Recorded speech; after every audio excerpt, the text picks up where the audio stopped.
Today, I'm going to show you how to create an Evernote template in just a few simple steps. This is a great way to save time if you keep using the same note structure over and over again for meetings, planning, journaling, project notes, or checklists. Instead of rebuilding the same layout every single time, you can turn one note into a reusable template and bring it back whenever you need it. If this tutorial helps, make sure to hit like and subscribe for more quick Evernote tips. Now let's jump in. First, open the Evernote desktop app and either create a brand new note or open an existing note that already has the layout you want to reuse. This is the note you'll be turning into your template, so take a moment to make sure you're working in the right one. Next, start adding the content and structure you want to save. You can include headers, tables, checkboxes, bullet points, sections, or any formatting that makes your note easier to use.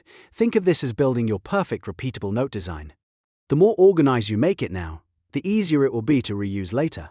For example, if you use Evernote for project planning, you might create sections for goals, deadlines, action items, and notes. If you use it for meetings, you could set up an agenda, discussion points, and follow-up tasks. Once your note looks the way you want, look to the upper right corner of the note and click the More Actions button. This is the three-dot menu that gives you extra options for that note. When the menu opens, find and select Save as Template. Evernote will then save that note's layout as a reusable template you can use again anytime. After that, your template is ready to go. The next time you want to create a similar note, you can start from that saved template instead of building everything from scratch. That's the main benefit here: faster note creation, better consistency, and less repetitive work. A few quick tips before you finish. Keep your template clean and simple, so it's easy to reuse.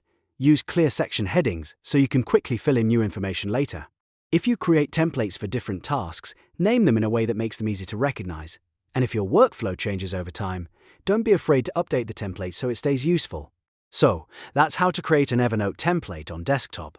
You just open a note, build your layout, go to More Actions, and choose Save As Template. If you found this helpful, please like the video, subscribe to the channel, and leave a comment if you want more Evernote tutorials like this one. Thanks for watching, and I'll see you in the next video.